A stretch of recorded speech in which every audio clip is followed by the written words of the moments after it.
man. Peep those Nismo seats. Peep that Nismo badge. What the hell is with the stripper pole? Yeah, that's a Nismo. It's definitely a Nismo. But that shifter is definitely a little different. It's not really a cooler works. It's very stripper pole-ish. But it's cool at the same time. But I will say, or I will have to apologize for the clickbait, but that shifter is connected to a big bad boy up front. He has a little 2 more cylinders. A nice little LS. What LS is it? LS3.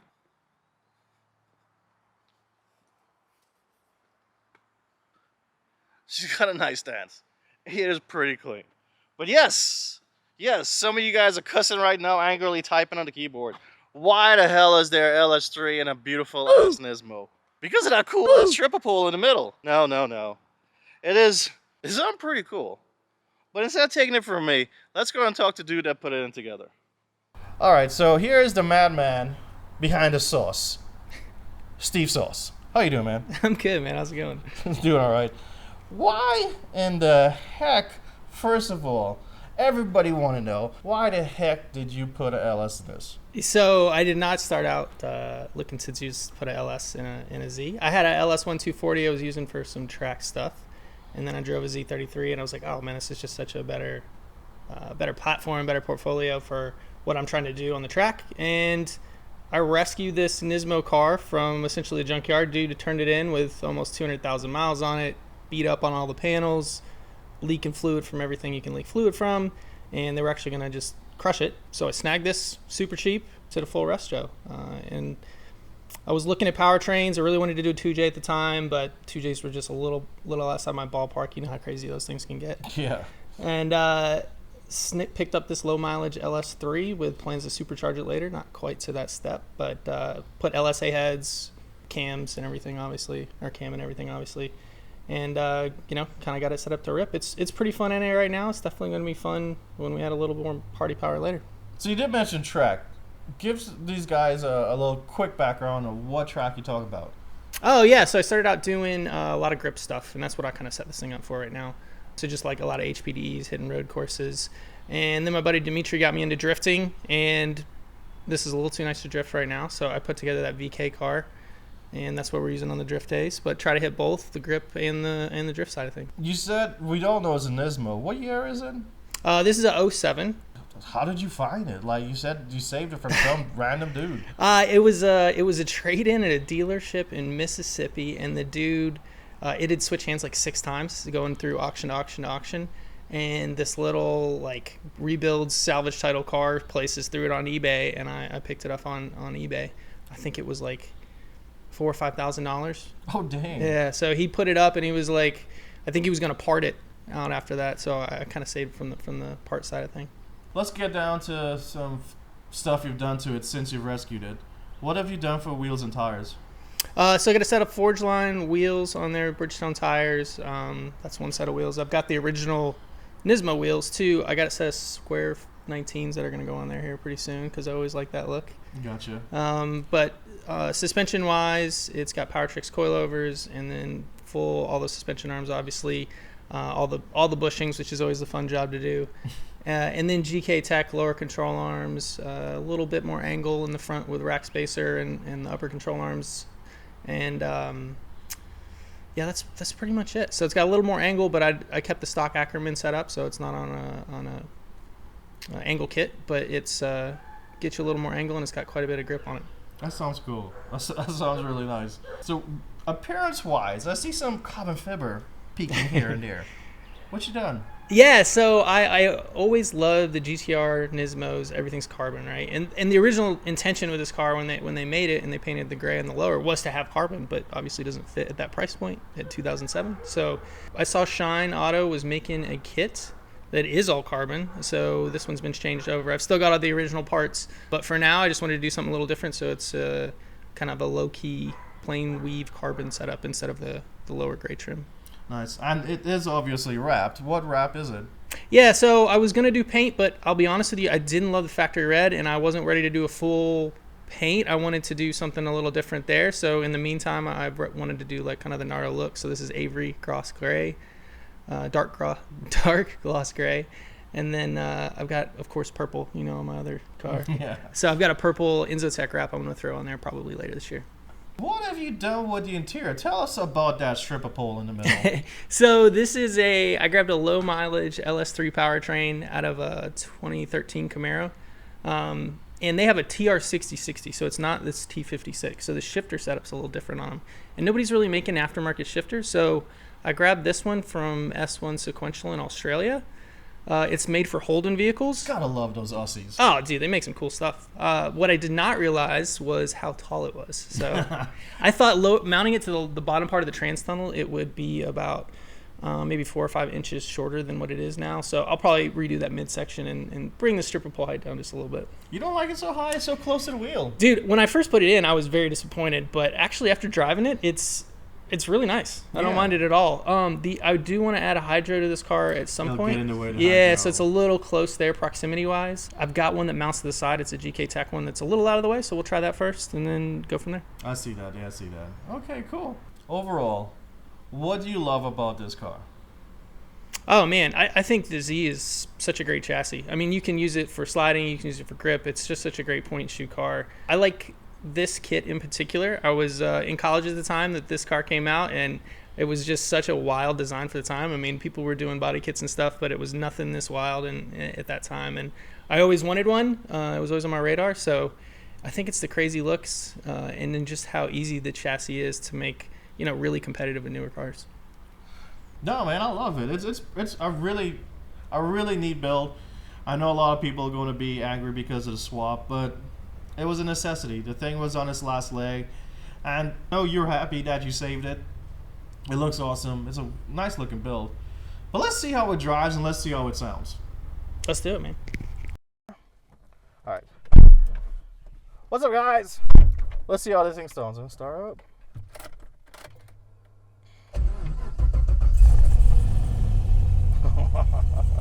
It's just not.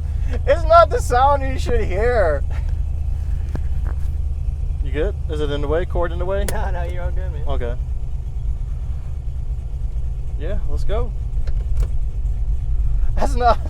It's so cool though.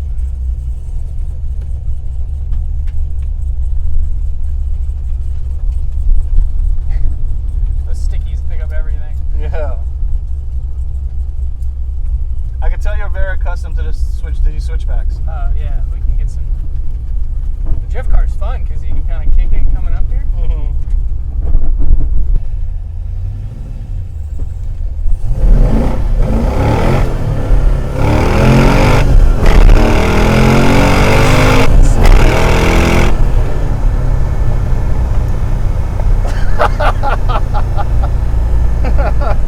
You gotta catch them while they're cold if you want to break them loose because they get pretty sticky when you get them warm. It was easy, but it felt composed. Yeah, that's the biggest reason I'm like, love this powertrain. It felt so composed. There was no roll. Yeah. There was no shift. It just sat on the road and just shifted. Yeah, the having all the suspension arms and just getting them dialed in and corner balance and everything, it really helps with that. You don't get any wheel hop. Z34s are really bad about that. You get a lot of wheel hop. Where did you corner balance it at? Sky did that for me, which was really nice. I know they're out, so depth is the way to go. Brendan Daniels over there does an awesome job with suspension setup. He just did my VK car for drift, and dude, it's so dialed in now. That's awesome.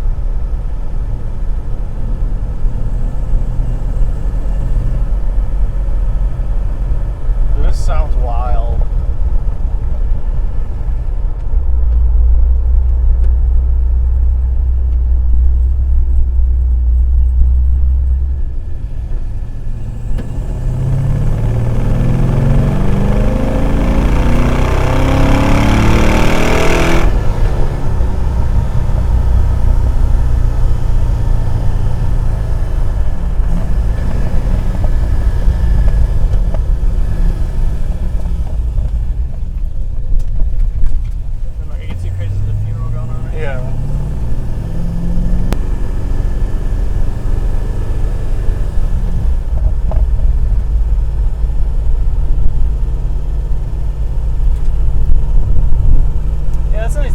side is you can just take a nice little road trip and on a lunch break and get some of these nice back roads. They got some really nice farms and stuff out here too. So I love it.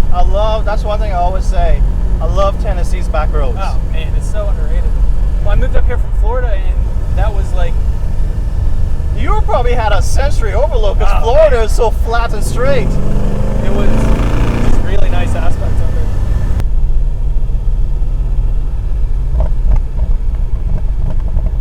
Blah, blah, blah, blah, blah, blah, blah. But yeah, so when you came from Florida, it was awesome, huh? Yeah, I moved up here, and Nashville obviously great. Did not expect like all the fun back roads. Obviously, you know about it up in Dragon, like towards Knoxville, but there's some really nice ones out here too.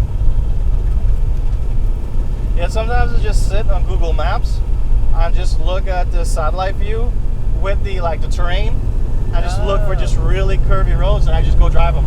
Oh man, yeah. And how is it out on that side of town? Oh, it's got some nice ones. But I ask the channel. The channel knows them because I drive them for the channel. Yeah.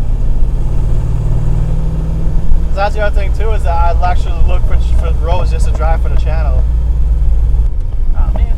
Oh, he took the side road? Yeah. I probably slow stop. Well, I can't stop at the edge. Nobody will see. Let him go ahead of some. Oh yeah, that's a nice little corner there and stuff. Yeah, the Tennessee roads are just fun. We need to do the motor rides. Get some guys together. Yeah. That's the only thing with the cam. When you get down at the low, it's just like up, up, up. A little bit of sacrifice on the drivability aspect. Yeah.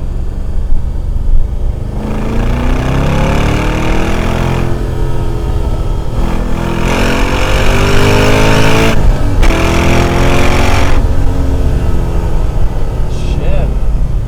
100 horsepower does so much more. Dude, the mid-range is the best part about this car. Like, it just makes it really drivable from any driving scene. It's pretty cool. Force induction is awesome, but NA is cool. Yeah, you asked me about the V8 thing earlier. That's one thing that I get torn on. Like, I just feel like you can have a turbo car for quite a bit of time, but like V8, this is like very much end of an era, which is part of the reason that I'm so drawn to it. Like, you can have a V8 now, you're not going to be able to ever buy one again in a couple of years.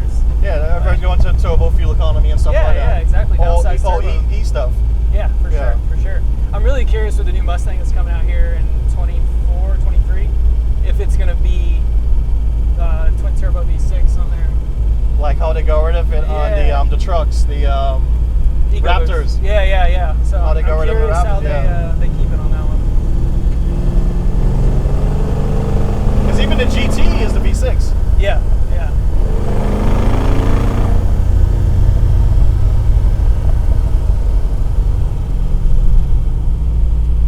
Oh yeah, this is a nice road. It's definitely fun and pretty at the same time. Better without traffic. Yeah, better without following somebody. Yeah. On the way back, hopefully you won't have anybody. But what exhaust is it? So this is a HKS high power. It's long tube headers, sticky headers. I do have cats on it actually, 200 cell count. Just because, especially bigger displacement V8s, you smell so nasty afterwards, and on top of that, it's a V8 swap, but at least it's a small modicum of environmental friendliness worked in there.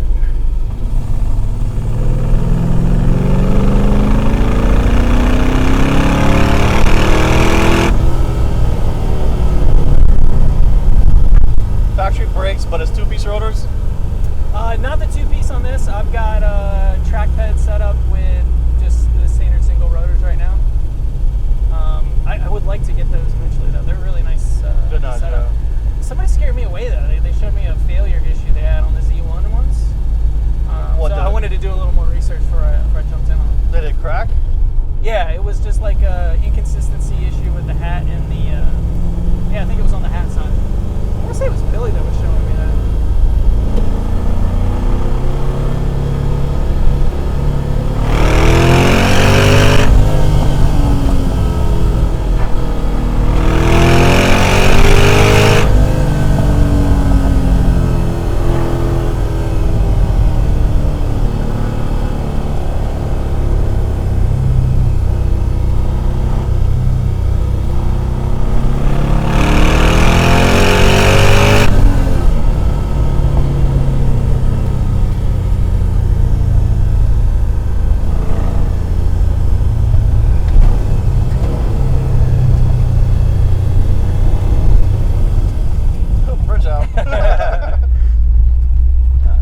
a sequential shift or is still H pattern? This one's still H pattern. They make a sequential option, which is maybe where I should have gone with it.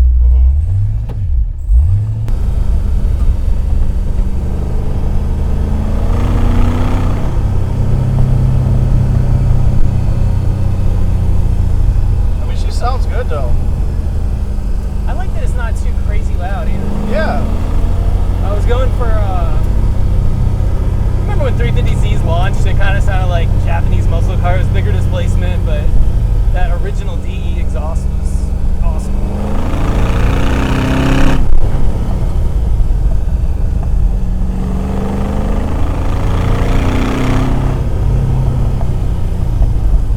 It brakes so well. I need rotors. Dude, the track pads for Power Stop are fantastic. Oh yeah? I've had them at a couple of track days too. Like, they hold up really well.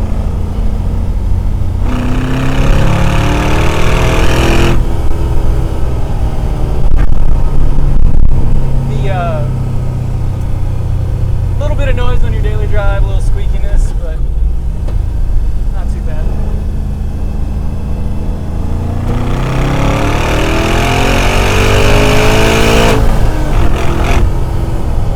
There's always a sacrifice of NVH. Yeah, I think one thing I'd like to do to improve the NVH on this car is I get so much clattery sound from in here. But yeah, the performance NVH is always nice to find that balance. Yeah. It's also how you know you're getting old too, so you start caring about that. Yes. NVH starts bothering you. Yeah, I'm like, oh man, for a longer trip, this would be real challenging.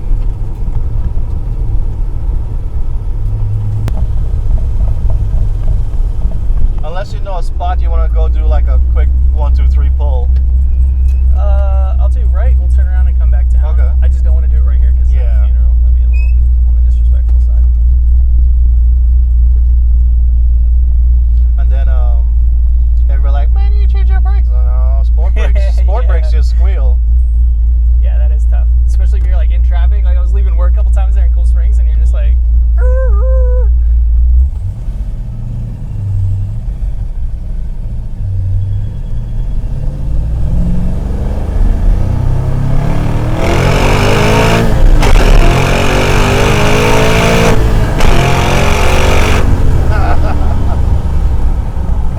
The sounds, man. That's sick. Yeah, she's not the fastest thing in the world, man, but she's definitely a good time. Dude, 100 extra horsepower on this chassis is awesome. You know? It was like mid fours at the wheel, so it's definitely a nice bump over the factory stuff. Oh.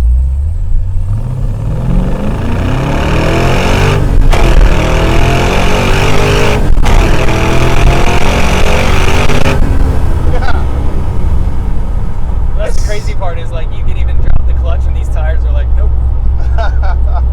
Really, it'll grab? Yeah. Huh. Like once they get hot, like there's no like kicking it loose like we did on the first little bit. What are they? They're rivals, Bridgestone rivals. Okay. So, These are the 1.5s. sound-wise, VK versus LS3. Ooh, man, that's tough. Those overhead cam V8s sound better, straight up. Like, I'd like to do a really cool exhaust on the VK car next. So I got to do the transmission in that in the next few weeks. And I think Dimitri and I are going to put something on there with headers and something a little better than what we got right now. So future video, we'll guys. have to compare those. Future video. Put in the comments, right? VK, come on, true Nissan boys. That's the Titan engine, okay? Does the Titan engine sound better V8 in this chassis or in a Nissan chassis versus the LS3? Yeah, maybe some of the hate gets toned back since I have the VK car too. No, the VK has always been an awesome swap. I love that swap. It just doesn't fit at all. And there's like you have really, to sacrifice it's just some. so much bigger. Yeah, it's so much bigger. That's why I don't have a hood on that car. And also, there's no room for the steering. So it's a MR2 hydraulic, like electro-hydraulic power steering setup on it. Because there's no room for the pump plate because of the just the width issues on it. So yeah, that's crazy. It's definitely a more challenging swap. But almost totally Nissan parts on that, which is pretty cool. Like an adapter, CD trans, all Nissan accessories. Like, you know, the drive shaft's obviously different than the mounts, but